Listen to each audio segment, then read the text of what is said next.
কোরআনের একটি আয়াত আছে যে তোমরা কোরআনের আয়াতকে স্বল্প মূল্যে বিক্রি করিও না। এটার অর্থ কি? মূল্য নাকি কোরআনের সম্মানের কথা বলা হয়েছে? ভাইরা, এটা মূলত ইয়াহুদীদের সম্পর্কে আল্লাহ তাআলা বলেছেন, ওয়ালা তাশতারু বিআয়াতি সামানান কালিলা। আমার আয়াতের বিনিময় সামান্য সামান্য আপনার মূল্য, এটা তোমরা নিও না। তার মানে সামান্য মূল্য নিও না মানে কি অনেক মূল্য নিও না? সামান্য মূল্য বলতে বোঝানো হয়েছে গোটা পৃথিবীতে যা আছে পুরোটাই সামান্য কোরআনের বিনিময়। অতএব এটার বিনিময়, দুনিয়ার বিনিময়, দুনিয়ার স্বার্থের বিনিময় আল্লাহর কোরআনকে বিক্রি করে দিও না। এখানে কি উদ্দেশ্য নেওয়া হয়েছে? মুফাসসিরিনে কেরাম এর সবচেয়ে প্রসিদ্ধ মত হলো, ইহুদিদের মধ্যে একটা চরিত্র ছিল, সেটা হলো যে তারা কোনো পয়সাওয়ালা মানুষ টাকা পয়সা দিয়ে দিলে আল্লাহর অনেক বিধানকে গোপন রাখত।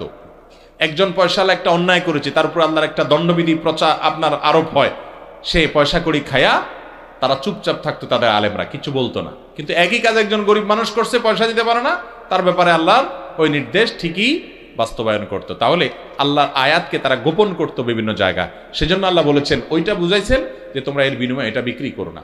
আবার অনেক মুফাসসিরগণ বলেছেন যে তাদের প্রতি যে আল্লাহ কিতাব নাজিল করেছেন, ওই কিতাব পাঠ দান করে শিখিয়ে পারিশ্রমিক গ্রহণ করার ব্যাপারে নিষেধাজ্ঞা আরোপ রয়েছে, যে তারা এটা নিতে পারবে না। কিন্তু আমাদের নবী করিম সাল্লাল্লাহু আলাইহি সাল্লামের প্রতি যে দ্বীন আল্লাহ তাআলা দিয়েছেন, যে শরীয়ত দিয়েছেন, এই শরীয়ত আর আগের নবীদের যে বিধিবিধান শরীয়ত, এটা হুবহু এক না। সকল নবীদেরকে আল্লাহ তাআলা যে শরীয়ত দেন, সেখানে কিছু স্বাতন্ত্র্য, কিছু বেশ কম, কিছু ভিন্নতা থাকে। তো আমাদের নবী করিম সাল্লাল্লাহু আলাইহি সাল্লামের শরীয়তে দ্বীনের কোন শিক্ষা দান করে কেউ পারিশ্রমিক নিলে সেটা জায়েজ আছে। নবী করিম সাল্লাল্লাহু আলাইহি সাল্লাম কোরআন শিক্ষা দেওয়ার পর তীর নেওয়ার পর একজনকে বলেছেন, জাহান্নামের তীর নিয়েছো।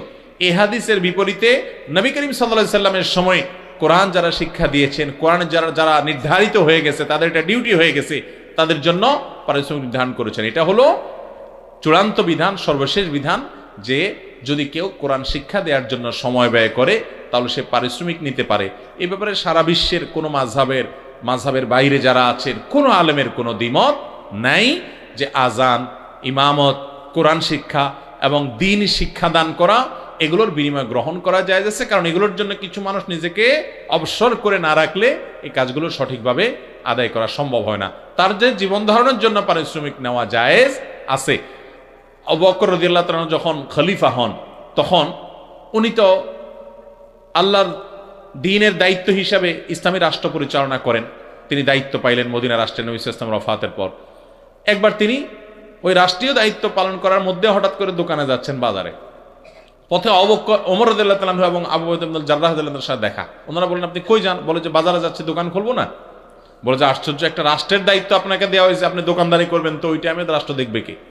তুমি বলছেন আমার সংসার আছে না? তখন ওরা বললেন যে না, রাষ্ট্রীয় কোষাগার থেকে আপনাকে ভাতা দেওয়া হবে, সেটা দিয়ে আপনার সংসার চলবে, আর আপনার সময়টা পুরোটা আল্লাহর দ্বীনের জন্য, ইসলামী রাষ্ট্রের জন্য আপনি ব্যয় করবেন।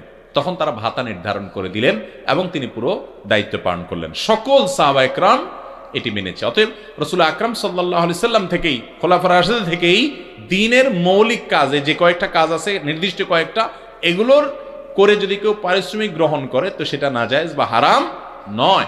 কোরআনে ইহুদিদের সম্পর্কে যদি কোনো কথা বলা হয় তো তার সবগুলোর বিধান মুসলমানদের জন্য, অর্থাৎ এই আখির নবীর উম্মতের জন্য সকল বিধান প্রযোজ্য না।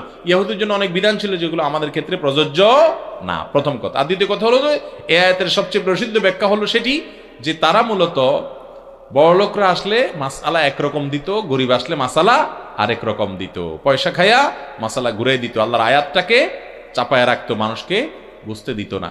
তো আল্লাহ তাআলা সেটা সম্পর্কে বলেছেন, ওয়ালা তাশতারু বিআয়াতি সামানান কালিলা, দুনিয়ার বিনিময় আমার আয়াত বিক্রি করবা না। আল্লাহু আ'লাম বিস-সাওয়াব।